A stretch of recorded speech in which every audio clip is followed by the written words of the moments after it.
Putin ने Ukraine पर हमले करके बता दिया है कि अब वो नेटो तोड़ युद्ध की शुरुआत कर चुके हैं।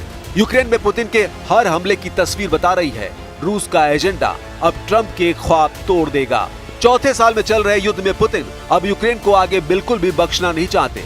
हर हमले के साथ उनकी फायर पावर लगातार बढ़ती जा रही है और यूक्रेन में अब तक 12,000 से ज्यादा लोगों का खून बहा चुकी है। यूक्रेन के हर बड़े शहर को पुतिन की मिसाइल और कामिकेज ड्रोन दहला रहे हैं और इन्हें रोकना अब जेलेंस्की के बस की बाहर की बात हो चुकी है। कीव में तबाही बहुत ज्यादा हो रही है और दूसरी तरफ खार्किव और सुमे जैसे शहरों में भी दिन रात बमबारी हो रही है।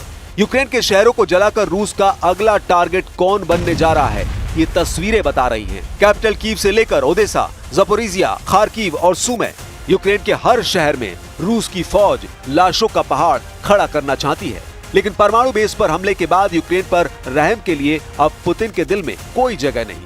3.25 साल के युद्ध में पुतिन के शोलों की तादाद बढ़ती जा रही है।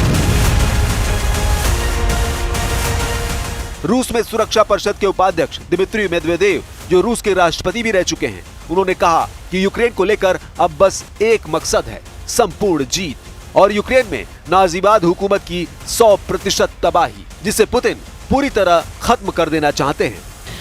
यूक्रेन को हथियार सप्लाई फिर शुरू करके ट्रंप ने बता दिया कि अब वो सीज फायर नहीं, युद्ध के पक्ष में है।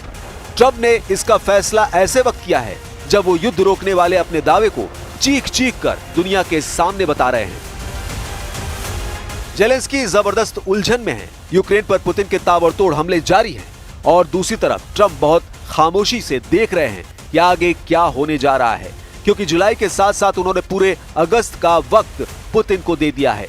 अब अगले करीब 1.5 महीनों तक यूक्रेन पुतिन के ड्रोन हमले झेलेगा और आग कीव और खार्किव से बढ़कर उन शहरों तक फैलेगी जहां अब तक यूक्रेन बचा रहा है। ट्रंप ने इस वक्त कई नए हथियार यूक्रेन को बेचने की बात कही है और उनका नया नजरिया बता रहा है कि पुतिन को लेकर ट्रंप कुछ बदले नजर आ रहे हैं। हाल ही में डोनाल्ड ट्रंप पुतिन के लिए बहुत कड़वे शब्दों का इस्तेमाल कर चुके हैं। ट्रंप ने जो कहा है उसके मायने साफ हैं कि पुतिन के सिर पर खून सवार हो चुका है।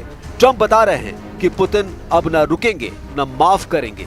ट्रंप का दावा है कि पुतिन अब बहुत ही सख्ती से यूक्रेन को कुचल डालेंगे।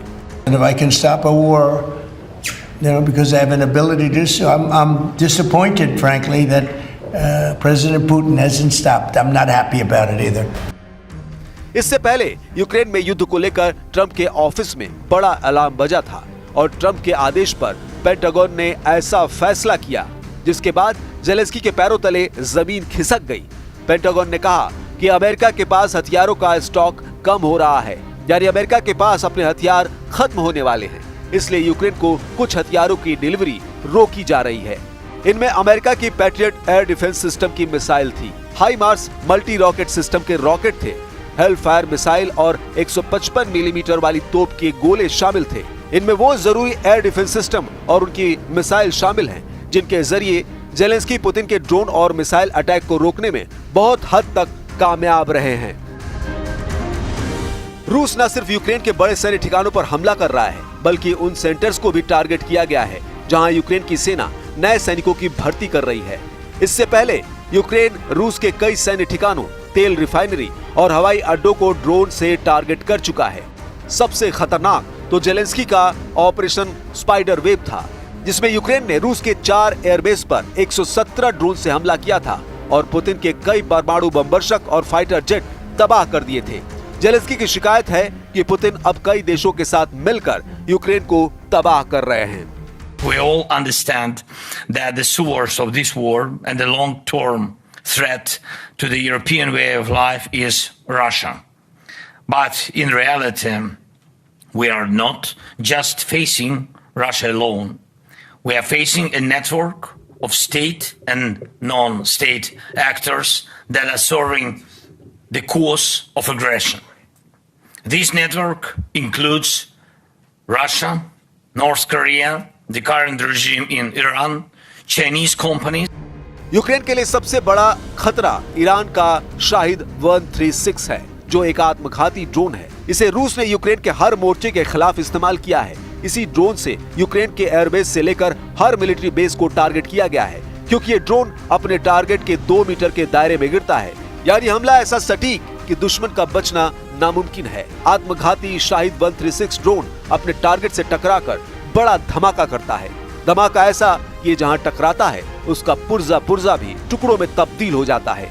ये तस्वीरें बता रही हैं कि पुतिन के ड्रोन अटैक के बाद यूक्रेन का हाल गाजा जैसा होने लगा है। यूक्रेन पर होने वाले ड्रोन अटैक में शाहिद ही सबसे ज्यादा बदनाम हुआ है।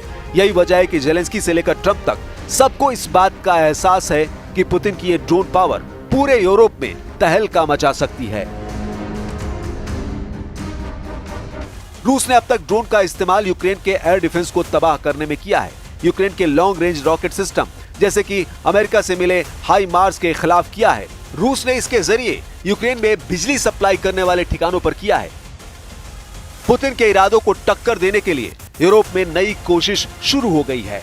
जेलेंस्की हर उस शख्स तक पहुंच रहे हैं जो यूक्रेन को हथियार दे रहा है या फिर आगे दे सकता है। यानी जेलेंस्की लगातार सप्लाई रूट बरकरार रखने के लिए फील्डिंग कर रहे हैं, क्योंकि अगर यूक्रेन को हथियार मिलने बंद हुए तो समझ लीजिए कि जेलेंस्की की सेना 24 घंटे भी पुतिन के आगे नहीं टिक पाएगी। और ये बात डोनाल्ड ट्रंप भी बहुत अच्छी तरह जानते हैं।